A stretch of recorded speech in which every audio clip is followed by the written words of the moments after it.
एक समय की बात है, एक गांव में विक्रम नाम का एक व्यक्ति रहा करता था। वह बहुत ही निर्धन था। एक बार उसकी पत्नी ने विक्रम से कहा, सुनते हो, अगर इस साल भी बारिश ना हुई तो हम क्या खाएंगे और साहूकार का कर्ज कैसे अदा करेंगे। तुम चिंता क्यों करती हो?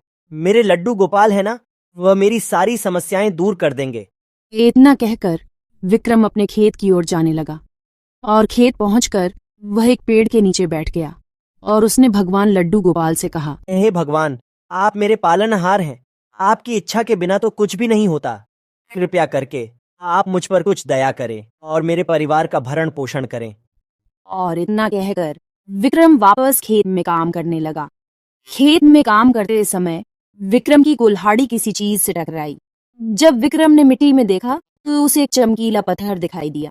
विक्रम को वह पत्थर बहुत अच्छा लगा और विक्रम उसे अपने घर ले गया। विक्रम को नहीं पता था कि वह एक जादुई पत्थर है जो चंद्रमा का प्रकाश गिरने पर हर इच्छा पूर्ण कर सकता है। और विक्रम ने उस पत्थर को लड्डू गोपाल की मूर्ति के पास रख दिया। जैसे ही रात हुई और चंद्रमा की रोशनी पत्थर पर गिरी, तब विक्रम ने देखा कि वह पत्थर चमक रहा है। पत्थर की चमक को देखकर विक्रम को लगा कि लड्डू गोपाल भगवान स्वयं आ गए हैं। और विक्रम ने लड्डू गोपाल भगवान को देखकर भगवान से कहा, हे मेरे लड्डू गोपाल, बहुत समय से मेरे परिवार ने भरपेट खाना नहीं खाया है, क्योंकि कुछ सालों से वर्षा न होने के कारण हमारी फसल अच्छी नहीं हो रही है। कृपया कर आप वर्षा करवा दें। विक्रम के इतना कहते ही पत्थर चमकना बंद हो गया और एक नया दिन शुरू हुआ। विक्रम हमेशा की तरह अपने खेत की ओर जाने लगा। खेत पहुंचकर विक्रम अपनी खेती के काम में लग गया और कुछ ही देर में तेज वर्षा होने लगी। विक्रम और गांव वाले बहुत खुश हुए। विक्रम की तो खुशी का कोई ठिकाना ही नहीं था। उसने तुरंत लड्डू गोपाल भगवान को धन्यवाद दिया। विक्रम समझ गया था कि लड्डू गोपाल भगवान ने ही यह पत्थर दिया है। जब विक्रम खेत से घर आया तो उसकी पत्नी ने आज बहुत अच्छा खाना बनाया था और उन दोनों ने साथ बैठकर खाना खाया।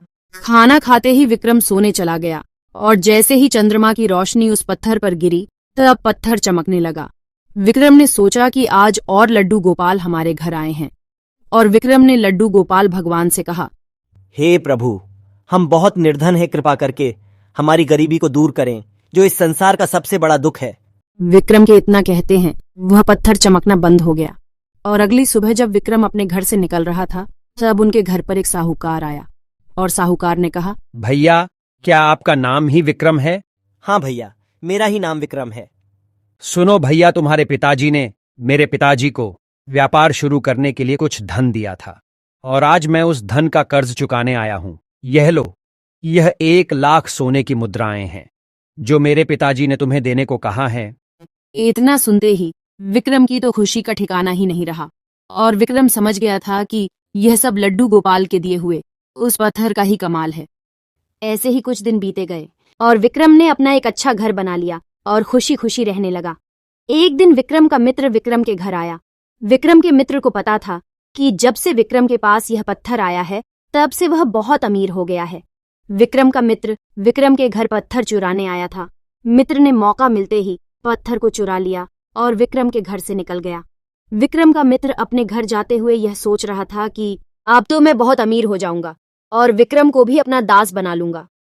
इतना सब सोचते हुए जब वह नदी के पास से गुजर रहा था तो उसका पैर फिसल गया और वह पत्थर नदी में जा गिरा। उसने उस पत्थर की बहुत तलाश की, लेकिन वह पत्थर उसे कभी नहीं मिला और वह पत्थर आज भी किसी नेक दिल इंसान को खोज रहा है। इसकी 1 लाइन 1 फीलिंग हमें यह बताना चाहती है कि अच्छे दिल वालों की भगवान किसी भी रूप में सुन लेता है और जो किसी का बुरा चाहता है वह कुछ पाकर भी कुछ नहीं कर सकता। Please subscribe my channel for more videos and like my videos. धन्यवाद मित्रों।